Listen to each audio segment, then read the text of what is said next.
Hello friends, সবাইকে welcome জানাই নতুন একটি ভিডিওতে। এই মুহূর্তে যে আপডেটটি দিকে আমরা নজর রাখবো সেটি হচ্ছে টেট প্রশ্নভুল মামলার জাজমেন্ট কপির ব্যাখ্যা। 2022 প্রাথমিক টেট এবং 2017 প্রাথমিক টেট প্রশ্নভুল মামলায় কি কি জাজমেন্ট দিলেন, কটি প্রশ্নের মধ্যে ভুল রয়েছে, কি কি জাজমেন্ট উল্লেখ করলেন, সরাসরি পুঙ্খানুপুঙ্খ ব্যাখ্যা থাকবে। 2017 প্রাথমিক টেট প্রশ্নভুল এবং 2022 প্রাথমিক টেট প্রশ্নভুলের জাজমেন্টের সরাসরি অর্ডার কপির ব্যাখ্যা আমরা করে নেব। তো আমরা জাজমেন্ট কপিতে চলে এসেছি। তো honourable justice Harish Tandon sir এবং অনারেবল জাস্টিস প্রসেনজিৎ বিশ্বাস তারা যে মামলাটির জাজমেন্ট দিয়েছেন তার ম্যাট নাম্বার আমরা দেখতে পাচ্ছি 917/2024। এই মামলার সঙ্গে অনেকগুলো ক্যান ইতিমধ্যে এর মধ্যে কানেক্টেড ছিল। West Bengal board of primary education তারা ছিল পিটিশনার ডিভিশন বেঞ্চে এবং মৌসুনা মিত্র ছিল রেসপন্ডেন্ট। অন্যদিকে ম্যাট 1008/2024 যা রেসপন্ডেন্ট ছিলেন ইয়াসমিনা খাতুন। তাছাড়া অনেকগুলি মামলা বা ক্যান ইতিমধ্যে এর সঙ্গে কানেক্টেড রয়েছে। তো জাজমেন্টের মূল বক্তব্যে আমরা চলে এসেছি। তো প্রথমেই বলা হচ্ছে এ piquant situation has been arise in the aforesaid mandamus appeal as to whether the court should usurp the power of the statutory authority in an academic field in filing either the fault in framing the questions or in the answer keys in the competitive examination under the power of judicial review।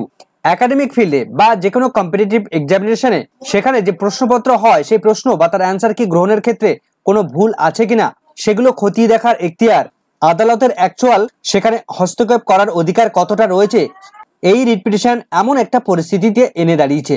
তো primarily বেশ কিছু কথোপকথন এখানে মাননীয় বিচারপতিরা প্রকাশ করেছেন, basic কিছু concept এখানে তারা দিয়েছেন।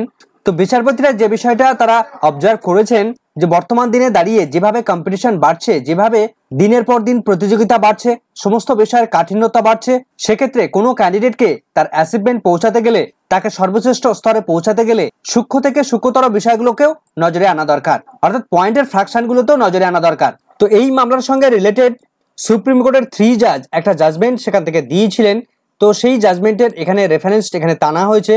তো এগুলো আমি আর বিস্তারিত ব্যাখ্যা করছি না, কারণ সুপ্রিম কোর্টের জাজমেন্টে কি কি সেখানে উঠে এসেছিল সেগুলোকে তুলে ধরা হয়েছে। তো সেই জাজমেন্টের 15 নম্বর পয়েন্টে কি কি তুলে ধরা হয়েছে সেগুলো এখানে উল্লেখ করা রয়েছে।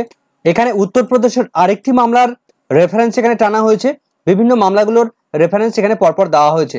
তো এখানে তার সেই জাজমেন্টের 20 নম্বর পয়েন্টে কি কি উল্লেখ করা রয়েছে, এই টেট প্রশ্নভুল বা বিভিন্ন পরীক্ষায় প্রশ্নভুল সংক্রান্ত যে সমস্ত বিষয়গুলো উঠে এসেছিল সেগুলোকে রেফারেন্স হিসেবে টানা হয়েছে। তো যে সমস্ত ক্যান্ডিডেটরা উচ্চাকাঙ্ক্ষী টেট প্রশ্নের মধ্যে ভুল আছে তারা তাদের কনফিডেন্সের সহকারে তারা এগিয়ে যেতে চান, এমতো পরিস্থিতিতে দাঁড়িয়ে এই যে প্রশ্নের মধ্যে ভুল আছে বা প্রশ্নের ফ্রেমিং করার ক্ষেত্রে ভুল আছে বা অ্যান্সার কির ক্ষেত্রে ভুল আছে, এমন বিষয়গুলোতে কোর্টের সিদ্ধান্তে আসা খুবই কঠিন ব্যাপার, কেননা কোর্টের বিচারপতিরা তারা এক্সপার্ট নন। তো মাননীয় বিচারপতিরা তারা বলছেন, তো বিচারপতিরা বলতে চান যে তারা এই জুডিশিয়াল রিভিউতে কোশ্চেনের মধ্যে ভুল আছে কিনা সেটা তারা নিজেরা ডিসাইড করতে পারেন না। আমরা দেখেছিলাম সিঙ্গেল বেঞ্চ তারা বিশ্বভারতী ইউনিভার্সিটিকে সেখানে কোনো প্রশ্নের মধ্যে ভুল আছে কিনা সেটা জাজ করার জন্য তাদের একটা কমিটি গঠন করার নির্দেশ দিয়েছিলেন।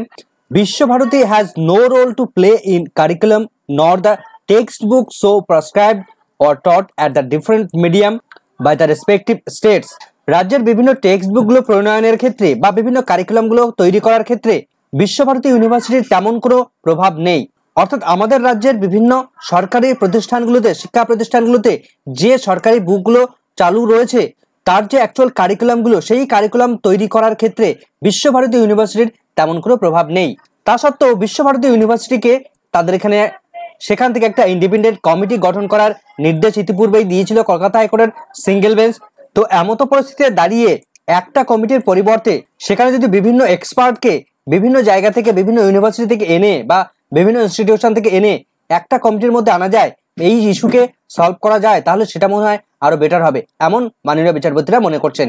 এই প্যারাগ্রাফটার মধ্যেই মূল অর্ডারটা নিহিত রয়েছে বা মূল বক্তব্যটা এখানে বলা আছে। We therefore modify the impugned order to the extent that, মাননীয় বিচারপতিরা সমস্ত দিক বিচার বিবেচনা করে সিঙ্গেল বেঞ্চের অর্ডারটাকে বেশ কিছুটা মডিফাই করছেন।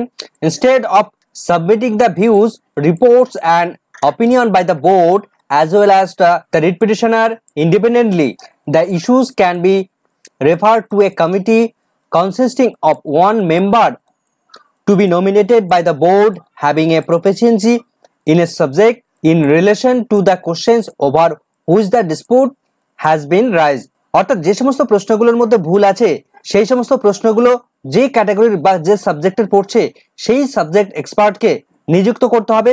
সেটা প্রাথমিক শিক্ষা পর্ষদের পক্ষ থেকে একজন এক্সপার্ট, সাবজেক্ট এক্সপার্ট তারা দিতে পারবেন বা নিযুক্ত করতে পারবেন। একটা নতুন কমিটি যেখানে মাননীয় বিচারপতিরা গঠন করার চিন্তা ভাবনা করছেন, সেই কমিটির মধ্যে প্রাথমিক শিক্ষা পর্ষদের একজন সাবজেক্ট এক্সপার্টকে তারা নিযুক্ত করতে পারবেন। One member from the university of Calcutta in the relevant subject, Kolkata ইউনিভার্সিটির একজন সাবজেক্ট এক্সপার্ট তিনি এই কমিটির একজন মেম্বার হবেন। And one member of the nominated by the vice chancellor of the Visva-Bharati university having a knowledge and expert in the particular subject. Visva-Bharati university vice চ্যান্সেলরকে তিনি নির্দেশ দিচ্ছেন যে টেটের যে প্রশ্নগুলোর মধ্যে ভুল আছে সেই প্রশ্নগুলো যে সাবজেক্টের অন্তর্ভুক্ত সেই সাবজেক্টের একজন সাবজেক্ট এক্সপার্টকে এই কমিটির মধ্যে নমিনেট করার নির্দেশ তিনি দিচ্ছেন। অর্থাৎ তিনজন সাবজেক্ট এক্সপার্টের নিয়ে একটি কমিটি গঠন করা হবে, যেখানে প্রাথমিক শিক্ষা পর্ষদে একজন সাবজেক্ট এক্সপার্ট থাকবেন, অন্যদিকে কলকাতা ইউনিভার্সিটি একজন সাবজেক্ট এক্সপার্ট থাকবেন এবং অন্যদিকে বিশ্বভারতী ইউনিভার্সিটির একজন সাবজেক্ট এক্সপার্ট থাকবেন। এই তিনজনের নিয়ে একটি রিভিউ কমিটি গঠন করা হয়েছে, যারা 2017 টেট প্রশ্নের মধ্যে ভুল আছে কিনা এবং 2022 টেট প্রশ্নের মধ্যে ভুল আছে কিনা সেগুলো যাচাই করে দেখবেন। We are conscious that there would be a multiple committee as the dispute has been raised on the several questions in the answer keys given for it, but in our opinion it would bring a quitus to an issue and percolate a sense of fairness and transparency. যদি multiple যে committee যদি গঠন করা হয় তাহলে সেক্ষেত্রে fairness এবং ট্রান্সপারেন্সির প্রশ্ন উঠতে পারে। তো মাননীয় বিচারপতিদের যে অপিনিয়ন, তারা যে বিষয়টা অবজারভেশন করেছেন যে বিভিন্ন কমিটির পরিবর্তে তারা একটা এক্সপার্ট কমিটি নিযুক্ত করার চিন্তা ভাবনা নিয়েছেন। The nomination shall be completed within fortnight from the date of the communication of the order by the respective authorities. তো এই নমিনেশন, এই তিনজনকে যে নমিনেশন করা হলো তার খুব দ্রুততার সঙ্গে প্রত্যেকের সঙ্গে কমিউনিকেট করতে হবে এবং এই রিভিউ কমিটি গঠন করতে হবে। The state shall provide all logistic to the committee members and shall also pay an adequate remuneration or honorarium as may be fixed.